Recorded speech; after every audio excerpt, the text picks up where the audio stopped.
tatawid. Meron din sila ditong pedestrian lane. Yan na. Welcome to Gaisano Mall of Butuan. Oldest shopping mall in town.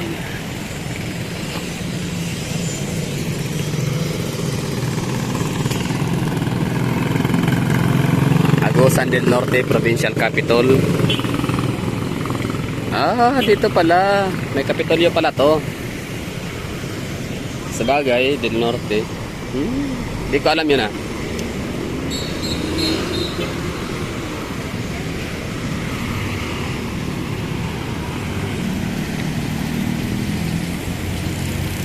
Balik tanaw, down memory lane sa Butuan City. Pasokin natin to. Kasi ako nga sa trabaho, ako yung pinaka-excellent, no? Ang bilis ko matapos. Tapos, yun na, marami akong mga bakanting oras. So, imbes na magmukmuk dun sa bahay, manood ng cable, hindi ako hindi pala panood ng mga palabas sa TV. Kaya masuso ko sa big screen, no, sini nung araw. Sikat kasi sinihan. Parang under renovation. Pala, mamaya papagupit ako. Hanap na ng barbershop. Baka pwede na rin itong dumaan, no? Sige, tara. Bawal. Ayun, pwede pala. So parang parang undergo ng renovation ng Gaisano Mall of Butuan. May pa sila ito, telepono, Pabayan 10. Tara, ikot tayo sa quick tour tayo dito sa kanilang Gaisano Mall. Pero mas maganda siguro kung unahin natin sa taas, kasi mayroong elevator, escalator. Kaya pa naman ang gutom.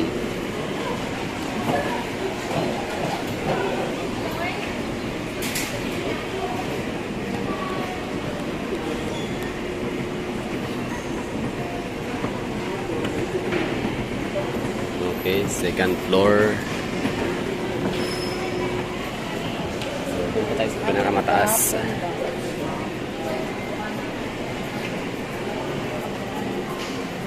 Fly high butterfly. Okay, butit gumana. Second floor. So, third floor.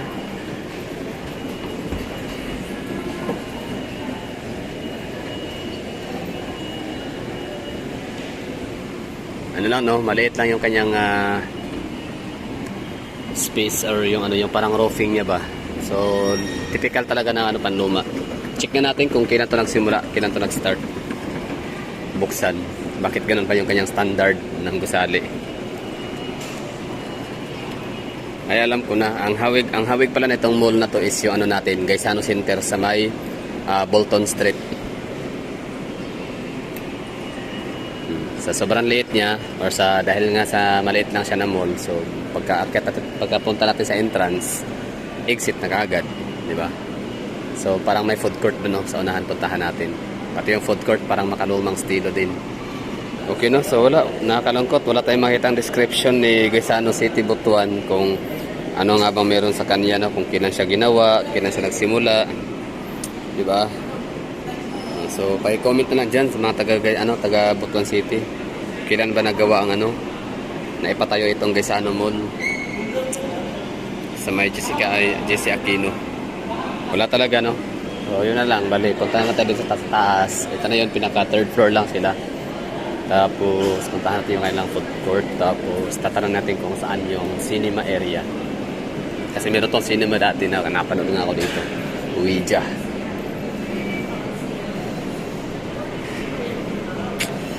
Food court area, no? Nasa third floor, tas children's park. Walang laman.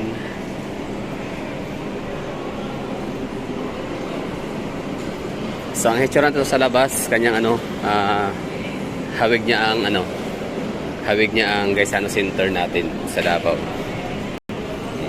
Ayun, no? Cinema. Tara, puntahan natin.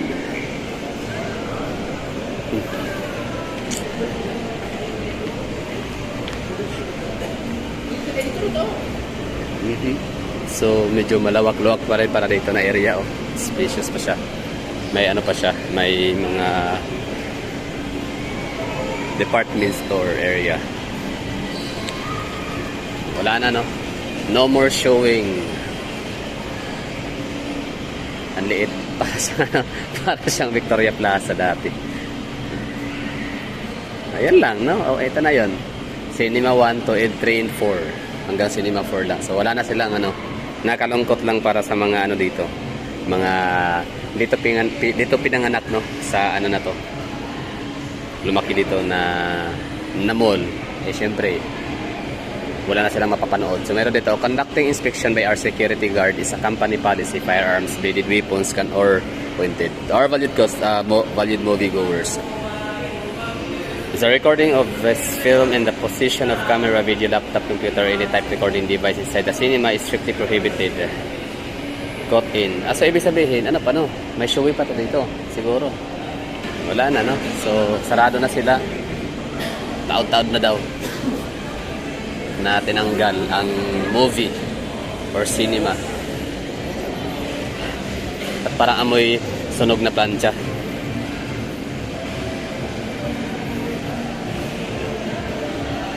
Pagkain na dito. Baka meron dito pagkain na lotong butuan. Ano bang ano? Cuisine. Special cuisine ng butuan. Siguro seafoods, no? Ano ba specialty? Sa Davao, ano ba specialty lang sa Davao na ulam? Parang wala naman din, no? Tuna, hindi naman natin yan, eh. Ginsan yan. So siguro sa atin, ano, durian talaga. Prutas.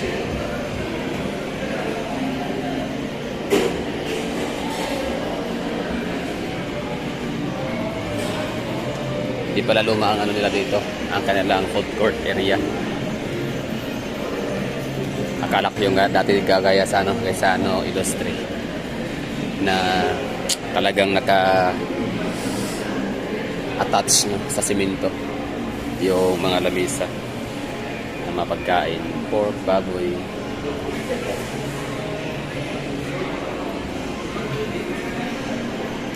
Hotdog. Yan na. World Teachers Day. Labas na tayo dito. Pababa. Dito tayo dadaan sa isa.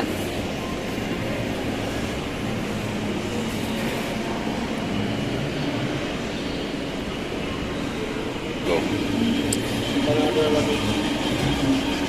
Second floor. Down to second floor. Yan na yan. No more cinema.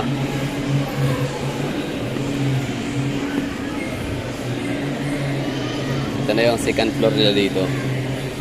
Tapos ang makikita natin, ito may mga paninda sila, which is common yan or known, no? Guys, ano mall famous for? Siyempre Chinese ang may-ari. So may mga paninda talaga silang marami na made in China. Na yung made in China na yung ano, parang hindi siya, meron sila international brands pero meron silang mga paninda na made in China or locally made, no? Made in Philippines. Yung walang brand. Yung tawag dyan parang consignor. Ay, outright pala, sorry. Diba outright tawag doon, yung ang napamay-ari is yung guys ano, yung mall talaga mismo. Pag consignor naman is yan yung mga branded, mga international brand na nagbabayad lang ng pwesto sa mga shop, sa mga mall para i-display ang kanilang mga paninda. Check natin dito ano meron.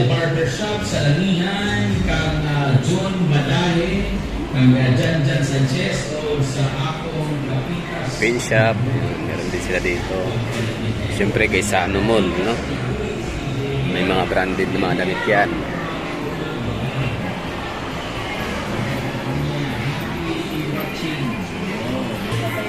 Hammerhead. Ang Yuman ay nabili na pala ni sino nakabili? Beans, no? Or pin shop. Then second floor, dali lang. May elevator pala. Kaso di gumana. Tapos CR. Customer CR. PC gate. Okay? Baba tayo dito. Tapos ngayon, doon tayo lalabas sa exit. Tapos para maipakita ko sa inyo yung itsura ng Gaisano Mall sa malayuan. Na sinasabi ko sa inyo na kamukha siya ng Gaisano Center sa may Bolton. Corner, same recto and Bonifacio. Pero Bolton talaga no, yung pinaka-address niya kasi doon siya fronting. May ano pa pala, parang basement area. Sige daw, punta natin yung basement area nila. So, ibig sabihin, pang 4th floor talaga, no? Parang ano din pala to, no? City Hall ng ng Butuan. Yung kailang pinaka first floor ay nasa basement.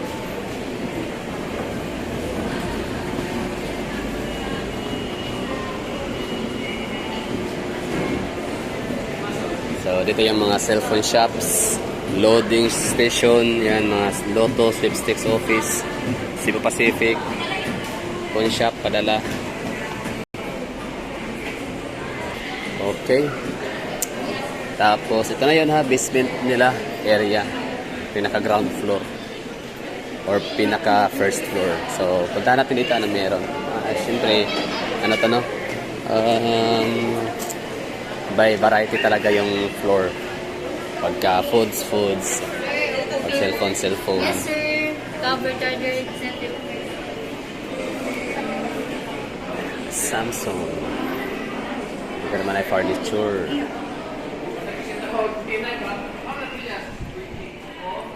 Yun, ganda ng aircon, lamig. So, nasa na tayo ha? Basement.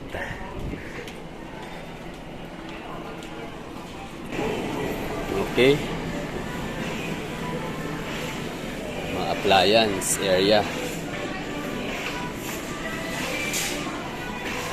Mga housewares. Okay, akit tayo sa ano? Second floor.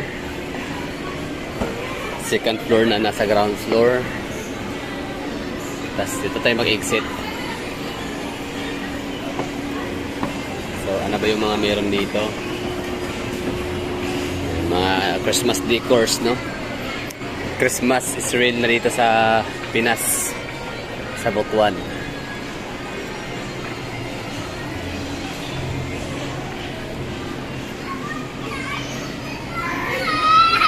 Diba?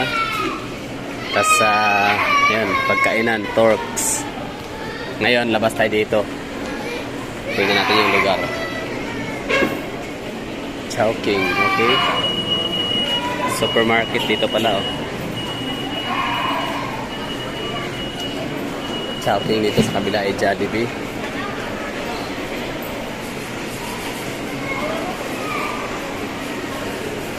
Santinos, yun. Busy area, no?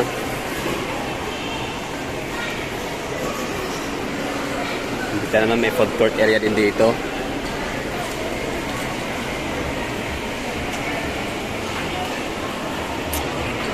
Wow. Tinapay.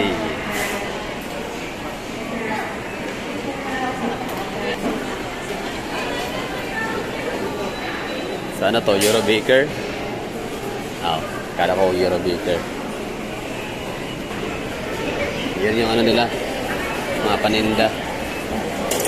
Mga lotong Pilipino. Oh, meron sila oh. Ham and cheese. Plain.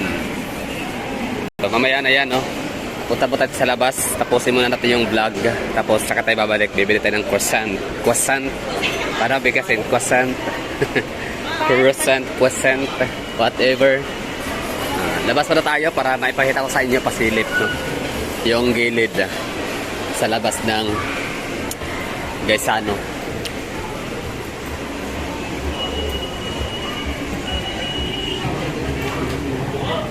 Yun, no? Alright.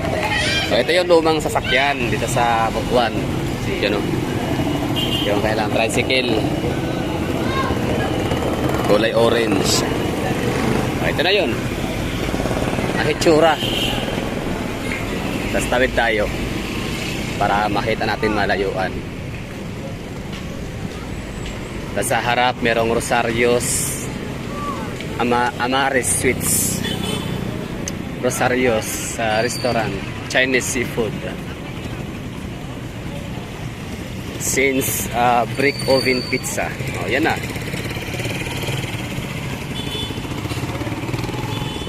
Maganda, no? Galing. Sana wag to magsarado. Manatili siyang nakapayo. Lumaban siya. Labanan niya si SN tsaka si Robinson. Hindi pa patitinag to. Sa ganda, oh.